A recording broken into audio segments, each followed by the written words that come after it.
Good morning, everyone. May God bless you and your family.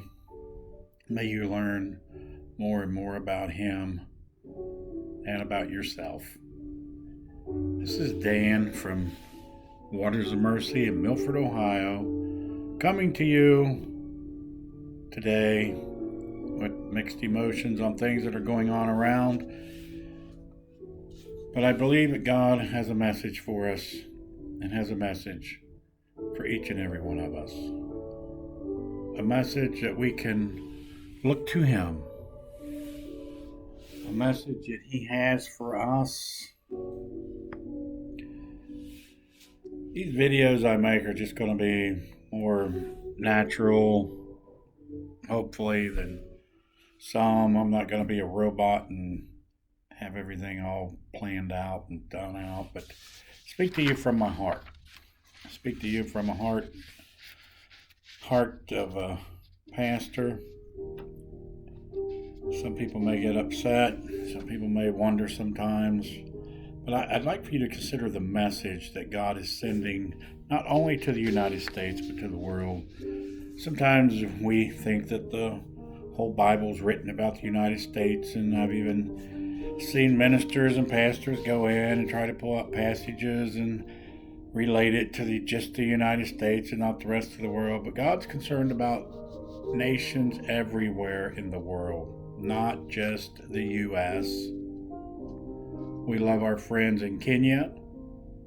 We love our friends in China, Hong Kong. We love our friends near, and we love them far, and we want them all to do well.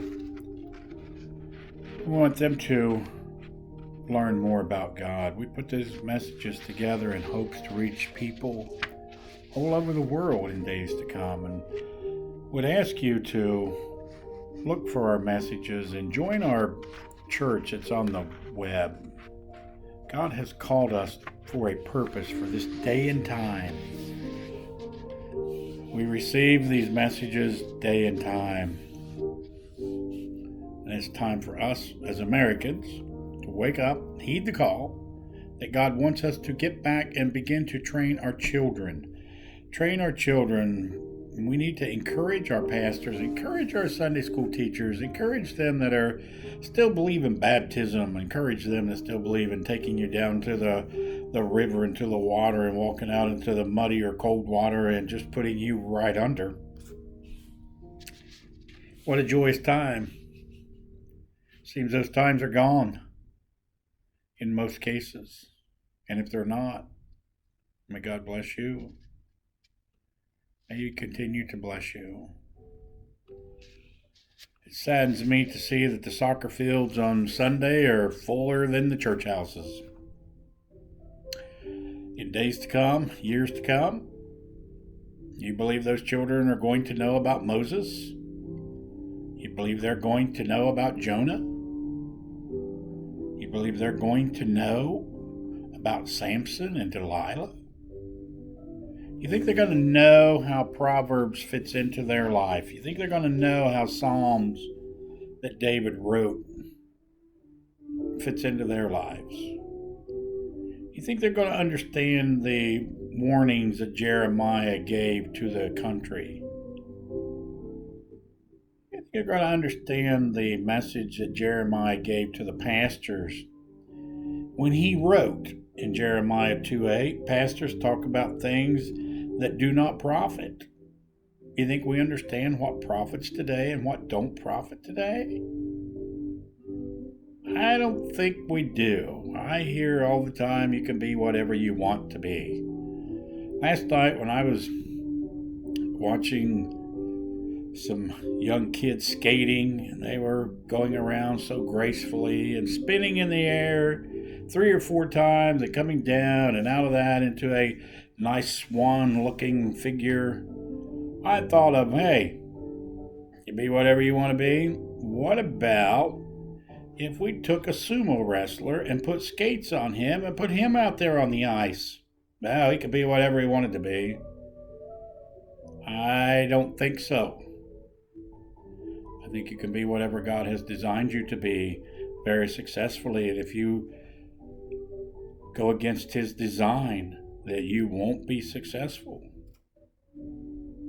There are many people that want to be a millionaire with all their heart, and they died poor.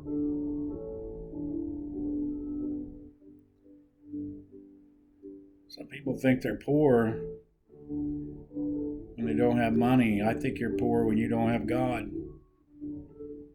We're miles apart.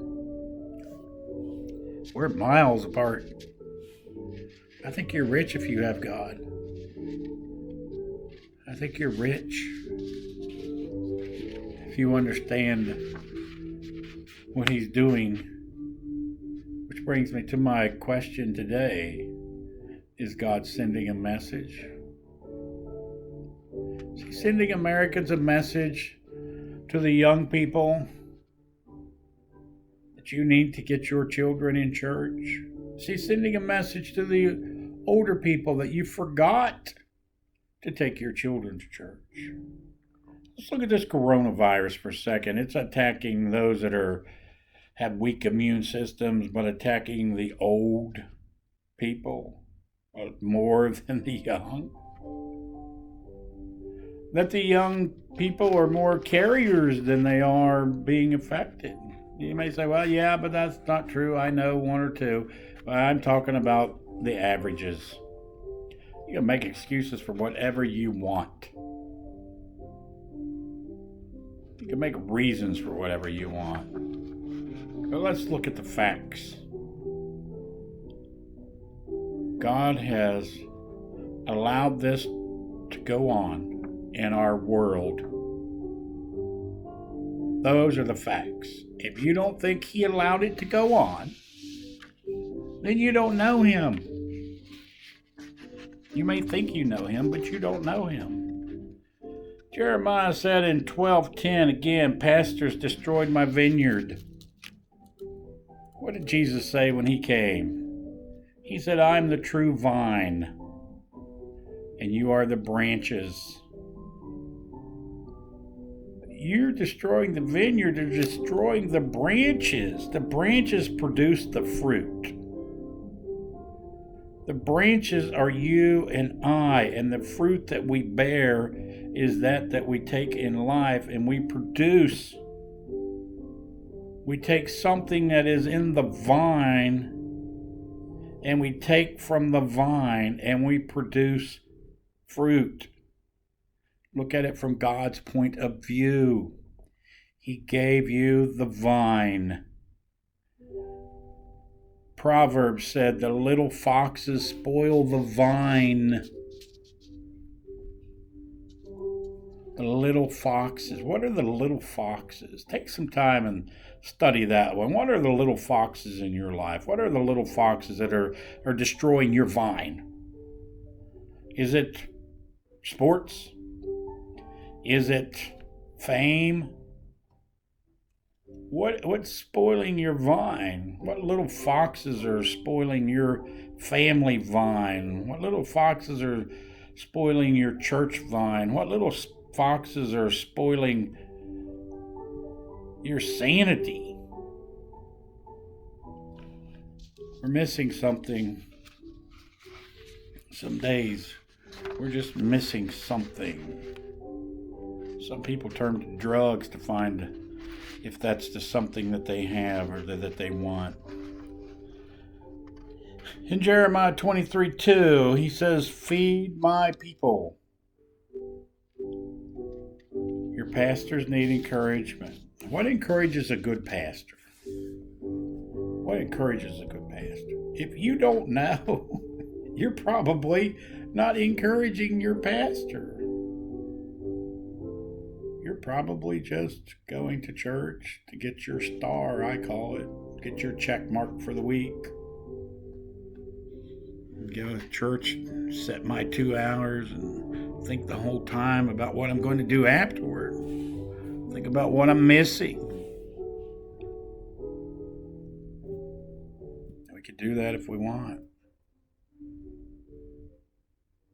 We look at the world that God is sending a message not only to Americans, He's sending it to Africa. with the locusts and now the virus. He's sending the message to China. He's sending the message to Italy. He's sending the message to France. He's sending the message. Can you hear the message? Do you understand the message? Jeremiah again said in 3:15, I will give my pastors according to my heart and shall feed you with knowledge and understanding. Are you being fed with knowledge and understanding? Or is it about what you can get? What can you get? What can you get? What can you get? If you could take one thing to heaven with you, what would it be? If you could take one thing to the afterlife, what would it be?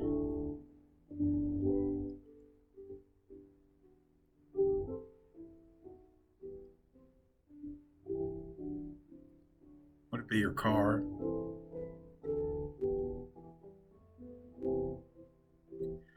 Would it be your bank account? What would it be? I suggest you take a promise with you from this world. Take a promise. Just words. Nothing but words. What did Jesus say he was? He said he was the Word. And then he had a message. Let's take some words with us from this world. Let's take some words. I will never leave you, I will never forsake you. Father, forgive them, for they don't know what they do. God so loved the world that he gave his only begotten Son.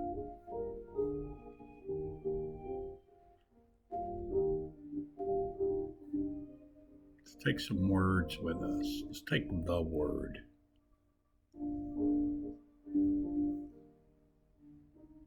Pastors can get mad and yell and scream at everybody and threaten them, tell them what they need to do.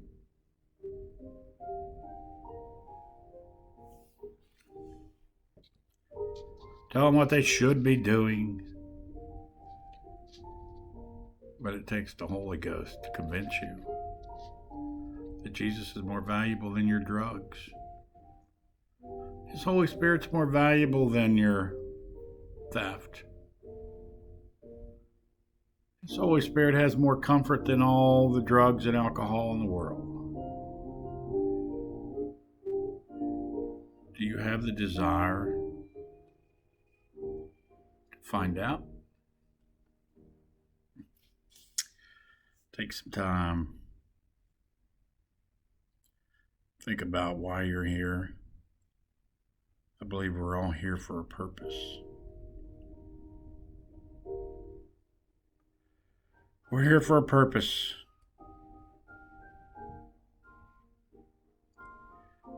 First John 1:15 says, God is light, in him is no darkness at all.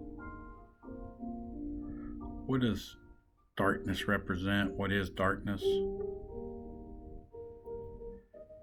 It's one message that we've heard from the beginning. This is the message that you've heard from the beginning, that you should love one another.